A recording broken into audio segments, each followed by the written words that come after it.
দক্ষিণবঙ্গ রাষ্ট্রীয় পরিবহন সংস্থার নেই বৈধ কাগজপত্র, চলছে কোটি কোটি টাকার দুর্নীতি ও দুর্ঘটনা হলে যাত্রীদের নিরাপত্তা কে দেবে?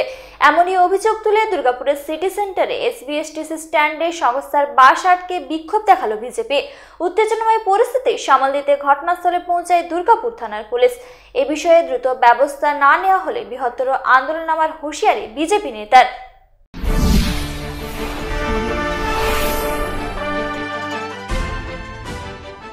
দক্ষিণবঙ্গ রাষ্ট্রীয় পরিবহন সংস্থার বাস চলছে অবৈধভাবে, নেই কোনো বৈধ কাগজপত্র, রয়েছে কোটি কোটি টাকার দুর্নীতির অভিযোগ। দুর্ঘটনা হলে যাত্রীদের নিরাপত্তা কে দেবে? এই অভিযোগ তুলে দুর্গাপুরের সিটি সেন্টারে দক্ষিণবঙ্গ রাষ্ট্রীয় পরিবহন সংস্থার স্ট্যান্ডে দক্ষিণবঙ্গ রাষ্ট্রীয় পরিবহন সংস্থার বাস আটকে বিক্ষোভ দেখালো বিজেপি। উত্তেজিত বিজেপি কর্মীরা বাস চালককে ধমক দেয়। বেশ কিছুক্ষণ আটকে যায় দক্ষিণবঙ্গ রাষ্ট্রীয় পরিবহন সংস্থার বেশ কয়েকটি বাস। বেশ কিছুক্ষণ ধরে চলে উত্তেজনাময় পরিস্থিতি সামাল দিতে পৌঁছে দুর্গাপুর থানার পুলিশ।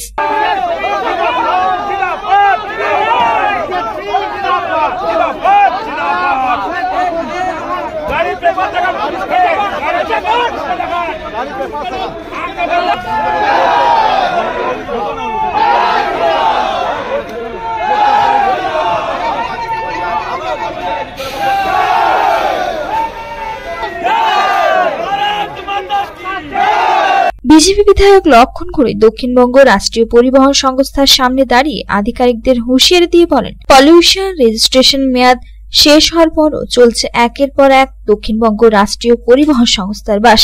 কোটি কোটি টাকার দুর্নীতির সাথেও জড়িয়ে দক্ষিণবঙ্গ রাষ্ট্রীয় পরিবহন সংস্থা। যাত্রীদের দুর্ঘটনা ঘটলে এর দায় কে নেবে, সেই নিয়ে তিনি প্রশ্ন তোলেন। দ্রুত ব্যবস্থা না নেওয়া হলে বৃহত্তর আন্দোলনের পথে হাঁটার হুঁশিয়ারি দেন তিনি।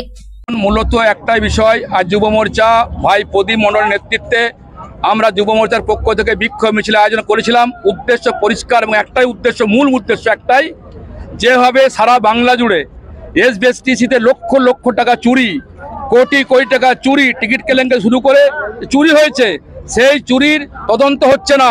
কারা চুরি করলেন, কারা চুরি করে চলে গেলেন, তাই তদন্ত চাই। সঙ্গে সঙ্গে এসবিএসটিসি বাসে লাইসেন্স নেই, ধোঁয়া পারমিট নেই, বিনা পারমিটে চলছে, বিনা কাগজে চলছে। আমি বিধানসভায় দাঁড়িয়ে প্রশ্ন করেছিলাম যে দুর্গাপুরের ডিপোতে ৭৫টি বাস বন্ধ আছে, সেই বাস কেন চালু হচ্ছে না? যিনি মন্ত্রী আছেন উত্তর দিতে পারছেন না। তিনি বলছেন খবর নেই, দেখতে হবে। একজন মন্ত্রী বলেন খবর নেই, তাহলে বাংলা কিভাবে চলছে? ভগবানের দয়ায় চলছে, রামের দয়ায় চলছে।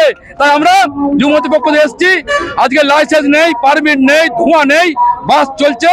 এই বাস আগামী দিনে, আজ ওয়ার্নিং দিয়ে গেলাম, যদি পারমিট না থাকে, কাগজ না থাকে, আগামী দিনে যুব মোর্চা, মাদার পার্টি, বিজেপি, মহিলা মোর্চা সবাই মিলে এই বাসকে রোধ করব। বাস আর দেবো না। মানুষকে আহ্বান করব যে বাসে চড়ছেন, আপনার মৃত্যু হলে আপনার কিন্তু ডেথ টাকা বেনিফিট সেটা পাবেন না। তাই এই বাসে চড়বেন না যতক্ষণ কাগজপত্র না হচ্ছে। তাই লোকেরা চুরি, দুর্নীতি এবং কাগজপত্র নেই, সেই কারণে আজকে আমরা অবস্থান বিক্ষোভ করছিলাম ভাই প্রদীপ মণ্ডলের নেতৃত্বে। दुर्गापुर থেকে साधु रुचि रिपोर्ट, पब्लिक टाइम्स। अब आपके शहर रानीगंज में नीलकमल फर्नीचर में मिलेंगे एक ही छत के नीचे फर्नीचर के सारे सॉल्यूशन। घर हो या ऑफिस, अब फर्नीचर की जरूरत पूरी होगी नीलकमल फर्नीचर में।